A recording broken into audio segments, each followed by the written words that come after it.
Iniciando então o nosso estudo de hoje, o livro Agenda Cristã. Nós estamos no texto número 3, Privilégios Cristãos. E na leitura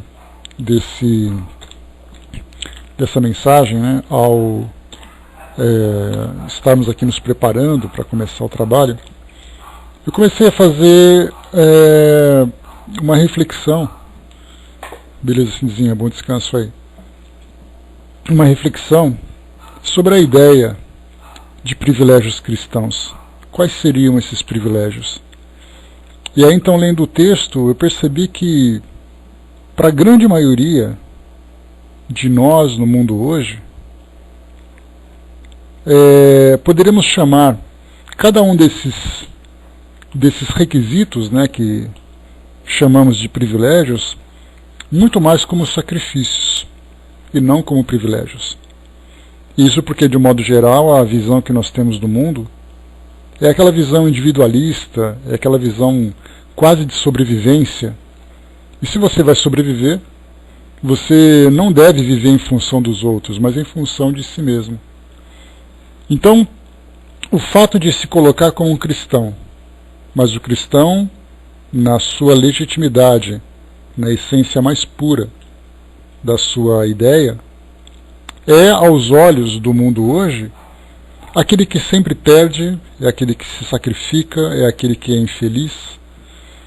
Mas quando nós começamos a entender a nossa real essência, que é exatamente sermos espíritos, sermos imortais, e que temos um propósito de crescimento, de evolução, aí nós começamos a entender esses privilégios. E durante o texto, nós veremos, por exemplo, quais seriam as capacidades, né, os requisitos de fato para que pudesse se considerar um cristão, ou para que a gente pudesse, né, que nós pudéssemos nos considerarmos cristãos. E aí eu percebi, ainda continuei com dificuldade de ver a aplicação dessas ideias, dessas condutas no nosso dia a dia. Por exemplo, na primeira mensagem que nós temos, é que um dos privilégios cristãos é manter a suprema fidelidade a Deus. E aí é claro, né, que eu comecei a avaliar qual seria a distância em que eu me encontraria para manter essa suprema fidelidade a Deus. E aí eu comecei a pensar, vixe, já vai começar então o trabalho difícil. Aí depois eu fui vendo os outros. Conquistar a si mesmo, renunciar com alegria em benefício dos outros. A gente vai ler depois com calma aqui cada uma dessas passagens. E eu fiquei então, naturalmente de novo, pensando na distância em que eu me encontraria de alcançar essa condição.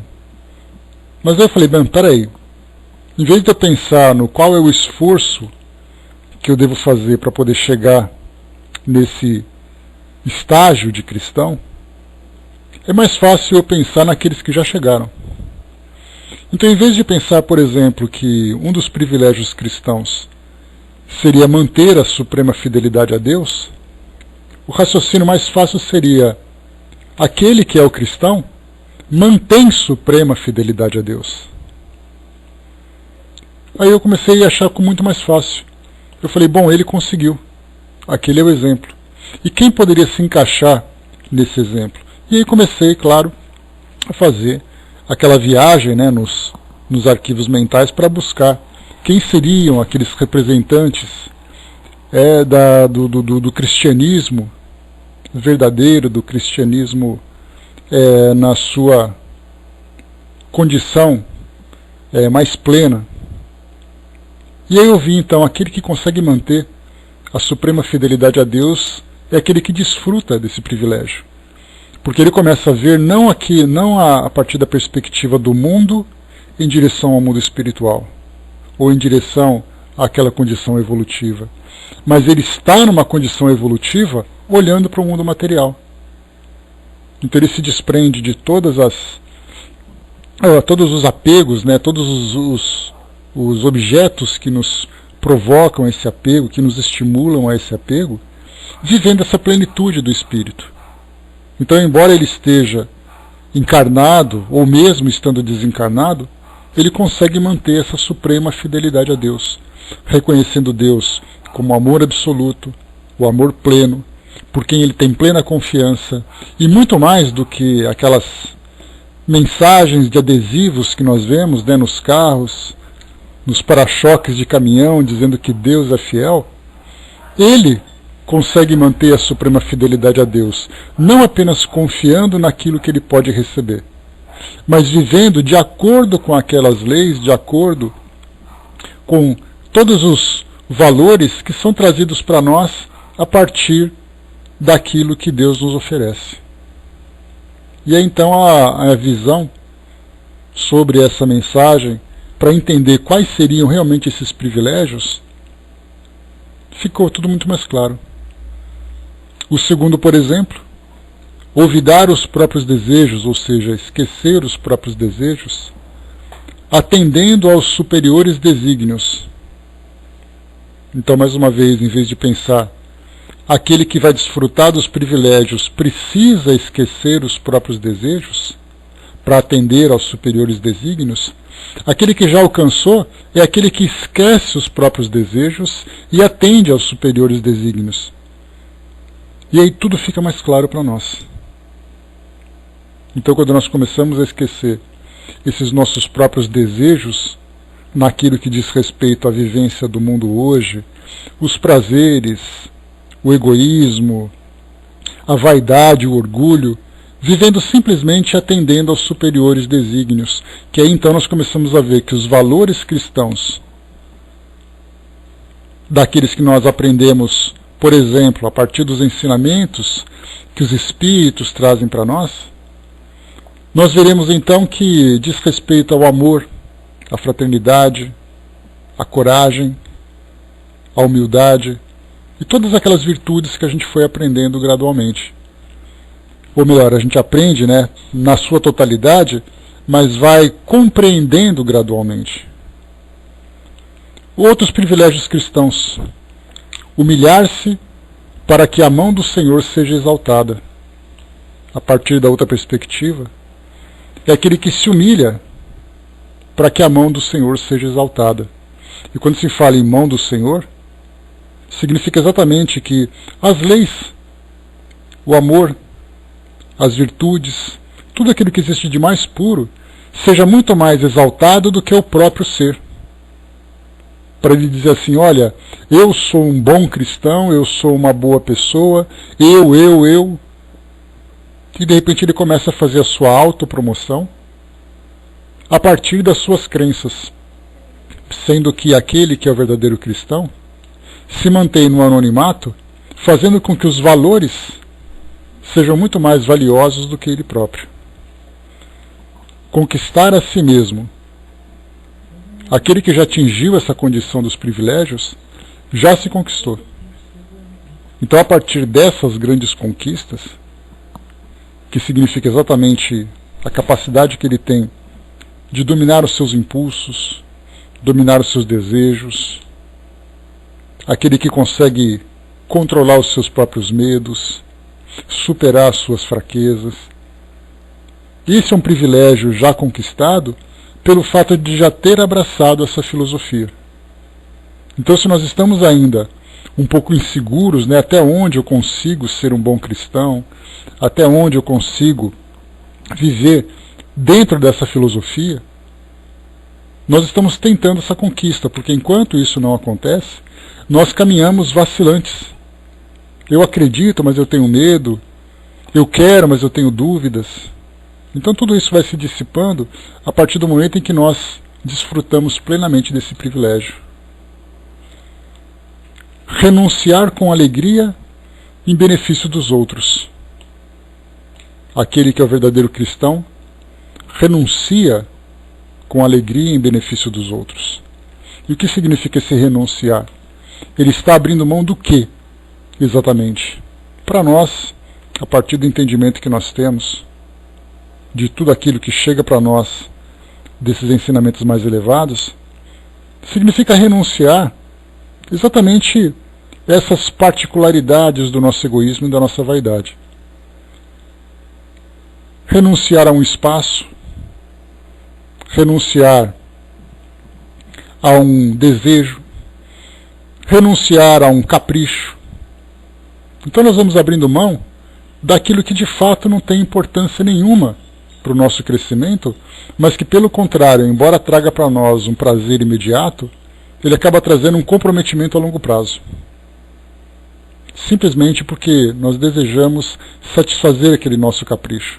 Só que o que é um capricho para nós é uma necessidade para o outro. E se eu abro mão desse capricho, o faço com alegria porque eu tenho consciência do ato que eu pratico e do resultado que será obtido. Retirar lucros eternos de perdas temporárias. É aquele que retira lucros eternos das perdas temporárias. Essas perdas temporárias são aquelas mesmas que dizem respeito à renúncia que nós adotamos em benefício dos outros. Aquilo que eu considero como perda, se nós analisarmos com cuidado, teremos, por exemplo, naquele ensinamento que chega para nós, lá no Evangelho segundo o Espiritismo, quando fala bem-aventurados os aflitos, e nós temos ali a boa luta, temos ali as nossas aflições. Então nós entendemos, nós temos uma perda temporária. Essa perda diz respeito a quê? Começamos a analisar então o início de um processo de dificuldade que nós estamos vivendo, que para nós acaba sendo a perda da nossa tranquilidade, a perda do nosso equilíbrio muitas vezes, uma perda material, e aí começamos a analisar como tudo isso começou, de que forma que tudo isso se resolveu, o que significa essa perda e o que nós podemos aprender com ela. E aí então chega para nós, a partir desse entendimento, chegam para nós os lucros eternos.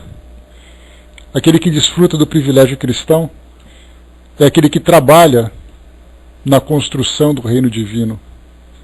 E aqui nós temos ter que trabalhar na construção do reino divino. Já vira para nós um sacrifício. Mas aquele que conquistou trabalha na construção do reino divino. E trabalhar na construção do reino divino significa fazer com que nós auxiliemos, dentro do possível, dentro das nossas possibilidades, na transformação do mundo à nossa volta. Nós queremos um mundo de felicidade, um mundo de justiça, um mundo de fraternidade, um mundo onde haja igualdade entre as pessoas, em que a caridade seja imperativa. Então nós estamos trabalhando dentro daquilo que é possível, nos nossos atos mais simples, para transformar o mundo à nossa volta. Há pouco tempo eu assisti a um programa que falava que são poucos aqueles que deixam a sua grande marca no mundo. E aí então nós pegamos aqueles grandes nomes que se destacaram, aquelas personalidades que trouxeram para nós descobertas, que tiveram grandes realizações. E a gente começa a olhar para a nossa vida e falar assim, poxa, mas eu estou tão distante disso. Eu não sou capaz de deixar minha marca no mundo, talvez eu desapareça e o máximo que eu consiga é deixar um pouco de saudade daqueles que estão próximos, ao contrário de outras pessoas que passaram pelo mundo e se registraram como grandes nomes, grandes homens. De que forma que eu posso trabalhar então pelo reino divino? Talvez eu possa não deixar uma marca no mundo em que eu estou vivendo, mas eu possa talvez deixar uma marca no mundo das pessoas que estão à minha volta. Então a gente começa, em vez de pensar em saltos quilométricos, como deram aqueles que deixaram o nome no mundo, eu posso pensar em saltos milimétricos, já que é a minha capacidade, talvez um salto com centímetros. Então a gente vai dosando as nossas forças dentro dessas realizações, mas sem grande preocupação com o resultado, mas tendo a consciência tranquila de que nós fizemos aquilo que nós podíamos dentro do nosso melhor para construção, para implementação desse reino divino. Aí sim, eu posso dizer que, em vez de ser aquele que vai desfrutar do privilégio, ele deve trabalhar na construção do reino divino, eu posso dizer que eu trabalho na construção do reino divino dentro daquilo que eu posso. Ele deve esperar enquanto os outros desesperam. Mudando o nosso foco, é aquele que espera enquanto os outros desesperam. Eu consigo esperar, passar a turbulência, chegar ao resultado, alcançar o objetivo, enquanto os outros se afligem, se desesperam, esperando aquilo que muitas vezes não chega. Exatamente, né, Arnaldo? Se a gente é importante ou tem importância, essa é uma diferença significativa. De um modo geral, a gente sempre acha que nós devemos ser importantes. E a importância que nos é dada vai depender exatamente daquilo que nós somos capazes de realizar. O privilégio cristão, para ter o privilégio, deve penetrar no templo do silêncio em meio ao vozerio. O verdadeiro cristão penetra o templo do silêncio em meio ao vozerio. Enquanto as discussões improdutivas, as discussões infrutíferas, gerando perturbações, gerando confusões, discussões, inimizades, simplesmente nos guardamos no silêncio para que possamos inicialmente aprender com aquilo que está sendo ouvido e saber o momento certo de dar a nossa contribuição, se for necessário. E aí, dentro dessa realidade que nós temos hoje, de uma interação muito intensa a partir dos meios de comunicação, é inevitável a gente não falar dos relacionamentos da atualidade que se dão, né, com intensidade nos meios de comunicação, da tecnologia que nós temos hoje. Vemos discussões de toda parte e discussões de toda sorte, falando sobre os mais variados assuntos, algumas vezes fazendo com que nós nos sintamos felizes de ver que existem valores ainda que estão sustentados, outras vezes ficamos indignados de imaginar que tem pessoas que pensam de tal forma. E aí nós ficamos nos perguntando, né, de que forma que eu devo contribuir com essa discussão.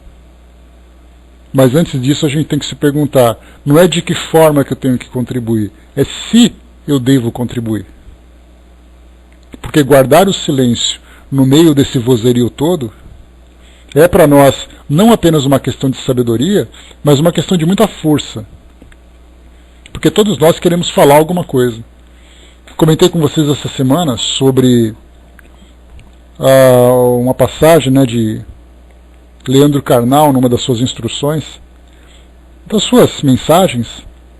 Ele falava que a arte da falatória ou da oratória é algo que todo mundo pratica, mas a arte da escutatória é algo que quase ninguém faz.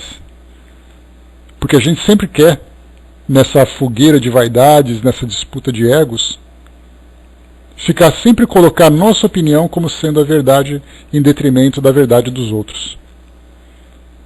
Então saber escutar, saber ver, saber ouvir, saber ler, sem que nós nos manifestemos para distorcer ou para superar a opinião do outro, é uma questão de muita sabedoria. E quando nós percebemos que as discussões são improdutivas, o silêncio para nós é a melhor resposta. Guardar a fé. Aquele que quer o privilégio deve guardar a fé acima da tormenta de dúvidas. Aquele que já conquistou, ele guarda a fé acima da tormenta de dúvidas. Então, enquanto todos nós ficamos tentando encontrar respostas, ficamos sofrendo em meio aos temores, né, que nós mesmos construímos, as nossas incertezas, nós guardamos a fé, certos de que nada foge ao controle da sabedoria divina. Até porque nós lembramos que, dentro da tormenta das dúvidas, elas são geradas exatamente pelo nosso modo desvairado que nós vivemos no mundo hoje, criando situações imediatas, sem que nós nos preocupemos com os resultados que chegam a longo prazo.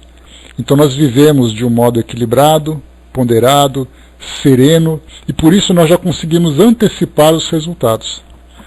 Agora, se nós agimos de um modo intempestivo, descontrolado, desequilibrado, com toda certeza a gente age de um modo impulsivo, torcendo para que as coisas deem certo.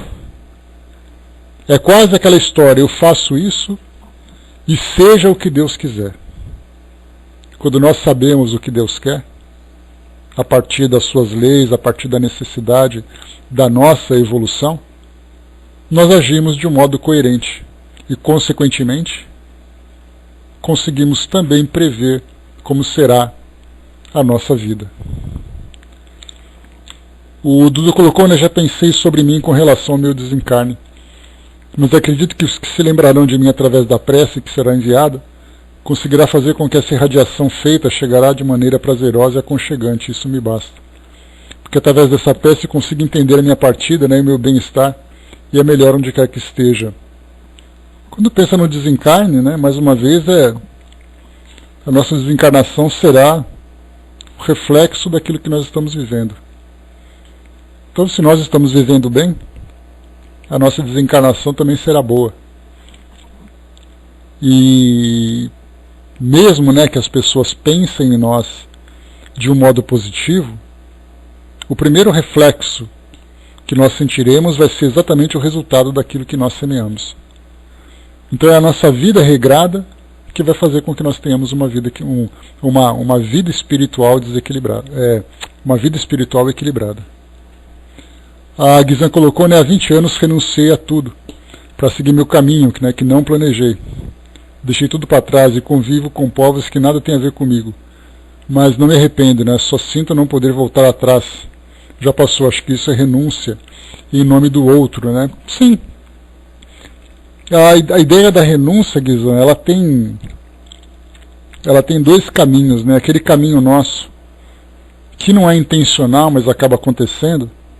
A gente abre mão de coisas importantes para obter outras coisas. Então eu abri mão de uma história, abri mão de uma conquista, porque eu quero receber outra coisa em troca. Na verdade, a gente está trocando uma coisa pela outra. Nesse caso, nós temos muito poucos méritos. Mas quando eu abro mão em benefício de um resultado maior, que não apenas diga respeito a mim, mas diga respeito também a outros que possam se beneficiar, aí nós conseguimos viver de fato essa renúncia. Então, quando nós tomamos uma atitude, a pergunta é: qual é exatamente o objetivo para eu fazer aquilo? E quando eu fiz, quais foram as consequências daquilo? Isso faz com que nós passemos por muitas reflexões.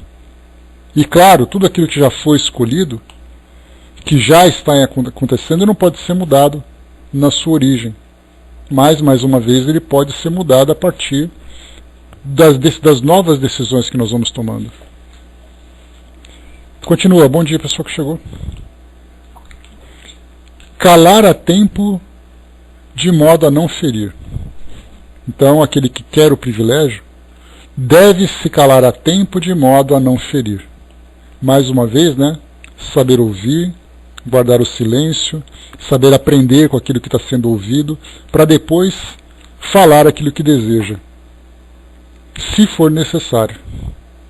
Aquele que já conquistou se cala a tempo de modo a não ferir, porque é a força das nossas palavras, assim como a força do nosso pensamento, são duas forças que nós ainda não compreendemos bem. Na teoria, sim, sabemos que o pensamento constrói, que o pensamento destrói, que o pensamento busca, que o pensamento traz. Sabemos que a palavra ela é capaz de sensibilizar, capaz de machucar. Tudo isso na teoria nós sabemos. Já lemos muitas e muitas mensagens sobre esses temas. Mas viver isso na prática, manter o pensamento sereno, manter o pensamento equilibrado, sabemos exatamente o que falar, para quem falar, como falar, sobre o que falar. Isso para nós ainda é muito difícil. Mais uma vez, principalmente nessa época em que todos nós falamos e ouvimos tudo ao mesmo tempo. Então, calar, para nós, é frear os nossos próprios impulsos. Aquele que quer o privilégio de ser um bom cristão deve falar com proveito. Aquele que já é um bom cristão fala com proveito. Falar somente aquilo que é o essencial. Falar apenas aquilo que é o mais importante. Em todas as nossas colocações, seja no momento de lazer, de diversão, numa brincadeira, num comentário, sempre pensar no efeito que isso vai provocar no outro. Porque muitas vezes o meu humor acaba machucando aquele que não entendeu a minha colocação. Muitas vezes o meu ponto de vista, carregado ainda de preconceitos, carregado ainda de rebeldia, de revolta, de insatisfação, provoca no outro um efeito negativo.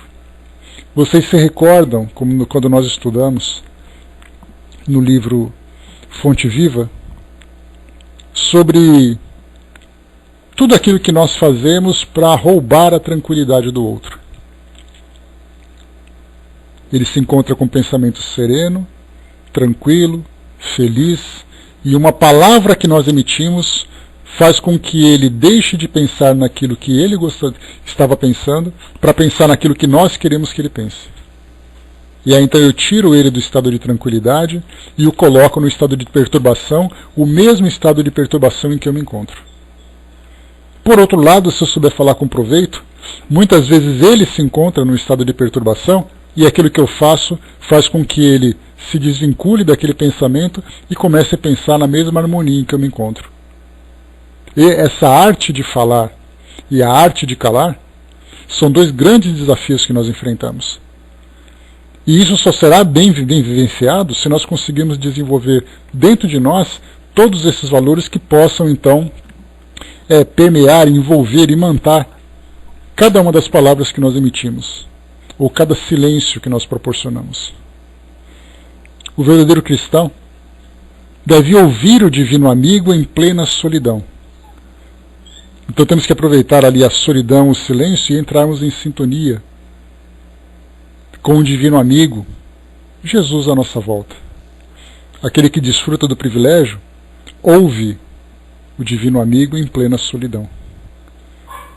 E quando nós falamos em ouvir, significa manter o pensamento sereno para recebermos as intuições, mas muito mais do que isso, fazemos as nossas próprias reflexões sobre tudo aquilo que nós aprendemos, aquilo que nós já ouvimos, aquilo que nós observamos, e que vemos ali claramente todos esses ensinamentos presentes. Então muitas vezes nós ficamos esperando que venha alguma coisa de fora para chamar a nossa atenção. Eu gostaria de ouvir os Espíritos falando comigo, eu gostaria de ouvir Jesus falando comigo, eu gostaria de ouvir Deus falando comigo. Mas será que já não tem tanta coisa à nossa volta, já trazendo essas mensagens, que basta que a gente simplesmente faça uma revisão nos nossos arquivos? Existe um ditado que eu adoro, quando se trata de literatura, que diz assim que um livro velho, para quem não leu, é novo. Então nós ficamos sempre esperando que novas mensagens chegam, com novas capas, com novas edições, e nós nos esquecemos dos tantos livros empoeirados que tem no nosso arquivo mental, que trazem ensinamentos valiosos que nós não paramos para pensar. E quando nós falamos em ouvir então o Divino Amigo, basta apenas que a gente faça uma revisão daquilo tudo que a gente já aprendeu. Porque é ali que ele se encontra presente. A semente foi lançada e nós estamos ali com aquele, não mais apenas um jardim de sabedoria. Nós temos uma floresta de sabedoria. Basta que a gente saiba explorar. A Sandra colocou: meu irmão é tão nervoso que quando ele conversa comigo, se eu abrir a boca, ele diz assim, só escuta. Mas sabe o que acontece, Sandra? Eu também já vivenciamos, todos nós já vivenciamos relacionamentos assim. Daqueles que são estressados, daqueles que são agitados. que querem falar mal de tudo que está à volta, né? Eu já tive experiência assim, eu já comentei com vocês, que a pessoa diz assim, já aconteceu isso comigo, né? Vendo ali, assistindo a um programa na televisão, e aí ela falava assim, tá vendo? Não dá vontade de fazer tal coisa? Eu falei, sinceramente não dá vontade não. Ah, nem dá para conversar com você também, credo. Quer dizer, mas conversar como? Quer que eu concorde com aquilo que ela está dizendo? E aí mostrava, por exemplo, uma criança que cometia um crime na rua, alguém que praticava ali algum delito e tal. Não dá vontade de matar aquela pessoa? Não dá vontade de matar. E então ela se estressa porque você não concorda. Então, na verdade, o que a gente tem que observar é que cada um está no seu próprio momento. E é nessa hora, quando ele diz assim, só escuta, na verdade ele está te lembrando daquilo que você tem que fazer. Só escutar. Porque afinal de contas ele está dentro do seu próprio universo, dentro da sua própria verdade. E se surgir a oportunidade, lançamos aquele comentário. Se não tiver oportunidade, silencie. Acabamos de ler sobre isso. Diz assim para nós: penetrar o tempo do silêncio em meio ao vozerio. Calar a tempo de modo a não ferir. Falar com proveito. São 3 passagens que são aqui na sequência que tratam exatamente disso, de nós manifestarmos as nossas ideias quando, onde, como e se for possível. Guizan colocou: a minha ira é obrigar a espernear, né? O meu marido, né, no seu jeito oriental, se faz de surdo, que raiva. Pois é, né, Guizan? Chacoalha, fala alguma coisa. Então, na verdade, nós temos que respirar fundo e dizer, calma. E depois que eu fizer isso, o que vai acontecer? Diz ainda para nós aqui: aquele que quer o privilégio deve servir sem recompensa. E a gente pensa, meu Deus, olha o sacrifício. E aí a gente vira aquele que já desfruta, serve sem recompensa. Porque entende o valor do serviço, entende o valor da necessidade do outro, sabe se doar por algo que vai além de si mesmo. Aquele que deseja deve suportar o valor da própria cruz. Aquele que já possui, suporta o valor da própria cruz. E quando nós falamos em própria cruz, todos os conceitos que nós já estudamos na doutrina se fazem presentes. Nossas provas, nossas expiações, nossas escolhas, nossas necessidades, o planejamento que nós fizemos, a vida que nós levamos, o futuro que nós desejamos. Evitar a queixa, evitar a revolta, evitar tanto quanto possível a queixa, a revolta, os tormentos que nós criamos. Aquele que deseja deve sofrer, aprendendo e aproveitando. Aquele que possui sofre, aprendendo e aproveitando. É a boa luta, como lembra Kardec, com o auxílio dos Espíritos, lá no nosso Evangelho segundo o Espiritismo, Bem-aventurados os aflitos. Todas as dificuldades que eu enfrento hoje, saber aproveitar aquilo da melhor forma. Saber modificar aquilo que eu posso. Joana de Ângeles lembra isso, seguindo, né, aquela passagem dos alcoólicos anônimos.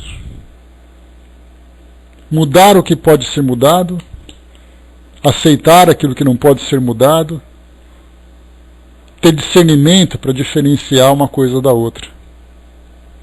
E seguimos a nossa vida em busca da nossa felicidade.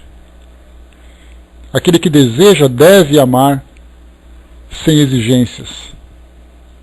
Aquele que possui, ama sem exigências. É o amor incondicional que começa a florar dentro de nós. Aquele que deseja deve ajudar em segredo.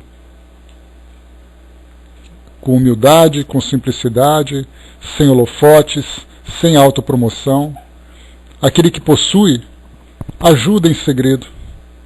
E muitas vezes é criticado por não fazer nada, já que ele não faz a promoção de si mesmo. Mas ele sabe do resultado. Ele sabe que fez, e aquele que recebeu sabe quem fez. E isso já basta. O resto é propaganda da nossa própria vaidade. Aquele que deseja deve semear com o Cristo, desapegando-se dos resultados. Aquele que possui semeia com o Cristo, completamente desapegado dos resultados.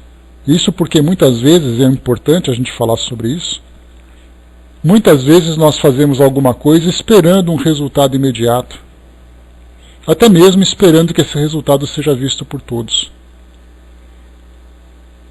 Mas na verdade, quando nós lançamos uma semente que traz em si, né, os valores que nós desejamos fazer aflorar aqui no nosso mundo, nem sempre essa semente vai germinar. Pelo menos não agora. A gente lembra daquela passagem do Evangelho, ou dos Evangelhos, quando Jesus fala, né, da semente entre as pedras. Algumas sementes caem em terra fértil, outras caem em terra muito rasa, outras caem em meio ao espinheiro, mas as sementes estão sendo lançadas. O objetivo é exatamente isso, fazermos a nossa parte para transformar, se não o mundo, pelo menos o mundo à nossa volta. E se o mundo à nossa volta não reconhecer essa semente que foi lançada, pelo menos nós transformamos o nosso mundo interior a partir do trabalho que nós realizamos. Nós conseguimos nos edificar. Arnaldo colocou: ainda permanecemos na zona do pedinte moral e espiritual. Falta-nos a compreensão correta de que somos misericordiosos, de que os misericordiosos é que alcançarão a misericórdia, e não aqueles que buscam e pedem. É o trabalho moral que deve ser feito. Aquele que deseja, obrigado, Cindizinho, deve encontrar irmãos em toda parte. Aqueles irmãos compreensivos, os irmãos rebeldes, os irmãos sábios, os irmãos ainda ignorantes. Aquele que já alcançou, olha para todos como irmãos. Reconhece em todos espíritos em evolução, cada um no seu estágio, cada um na sua condição, mas que todos alcançarão essa condição de elevação. Aquele que deseja deve cultivar o prazer de ser útil. Aquele que já possui cultiva o prazer de ser útil. Trabalhar, trabalhar, trabalhar. Onde quer que surja a oportunidade. E eu gosto muito daquele lema que eu carrego em mim, que são 3 pilares que nós devemos sustentar: a capacidade, a disponibilidade e a vontade. Se eu tenho esses 3 elementos dentro de mim, eu sou capaz de fazer qualquer coisa. E aí eu consigo cultivar o prazer de ser útil. Aquele que deseja deve discernir o justo valor das causas e das coisas. Aquele que já possui a sabedoria discerne o valor justo das causas e das coisas. Esse discernimento é importante porque ele começa a agregar outros ensinamentos. Quando eu vejo o valor das coisas e das causas, eu saberei exatamente se eu devo fazer, quando eu devo fazer, por que eu devo fazer, com quem, se eu devo me envolver ou não envolver. Alguém lança um comentário: será que eu devo participar disso? Será que vai valer a pena?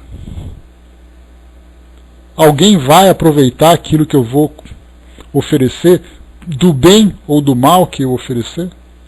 Esse discernimento é uma conquista que nós temos. É a sabedoria que começa a florar dentro de nós. Para acelerar um pouquinho aqui, falta só alguns itens. Santificar o mal, amparar com serenidade os que erram, perdoar quantas vezes for necessário, superar os obstáculos, conservar a jovialidade e a doçura, sustentar um bom ânimo, desprender-se dos enganos do mundo, antes que o mundo nos engane, e perseverar no bem e até o fim. E aquele que já possui, santifica o mal, ampara com sinceridade os que erram. Ele perdoa quantas vezes for necessário. Ele supera os obstáculos. Ele conserva a jovialidade e a doçura. Sustenta o bom ânimo. Se desprende dos enganos do mundo antes que o mundo o engane. E persevera no bem até o fim. Então, essa abordagem que nós fizemos dessa mensagem, que mostra aquilo que nós devemos fazer para desfrutar dos privilégios cristãos e aquilo que fazem aqueles que já desfrutaram do privilégio cristão, dos privilégios cristãos. Nós estamos ali no meio termo. Alguns desses valores estão ainda um pouco distantes de nós. Nós não conseguimos ainda compreender, não conseguimos ainda praticar. Outros valores nós já conseguimos avançar um pouco mais.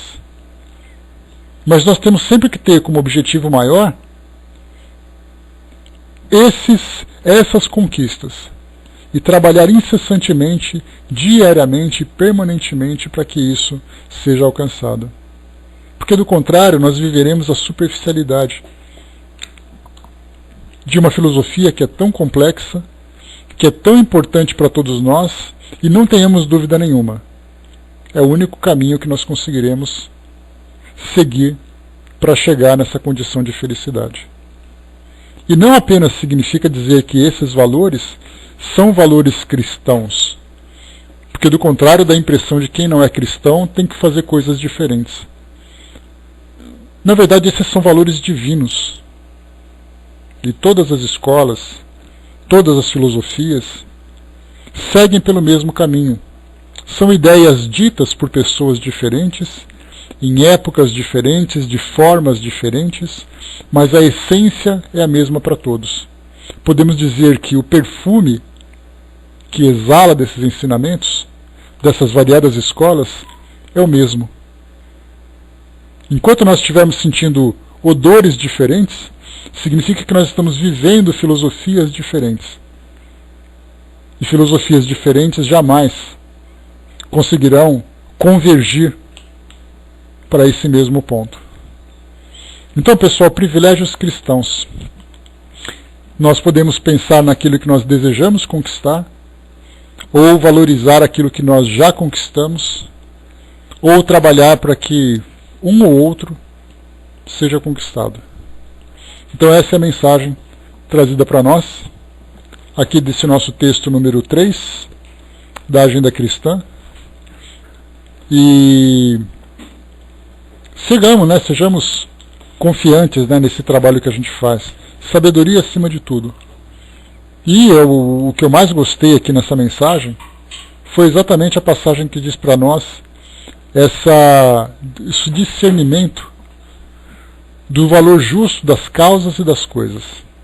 Se nós tivermos essa capacidade de avaliar antecipadamente e pensar naquilo que nós podemos fazer, se é um valor justo, se tem valor uma causa, vou me envolver com essa causa. Se eu vejo alguma coisa que é valorosa, vou me envolver com essa coisa. Do contrário, eu simplesmente me distancio e deixo que as consequências atinjam aqueles que provocaram, através da própria lei de causa e efeito, dando a minha contribuição quanto possível, para fazer com que as coisas voltem ao seu curso natural. Então que tenhamos essa sabedoria para discernir o bom do mal, o certo ou do errado.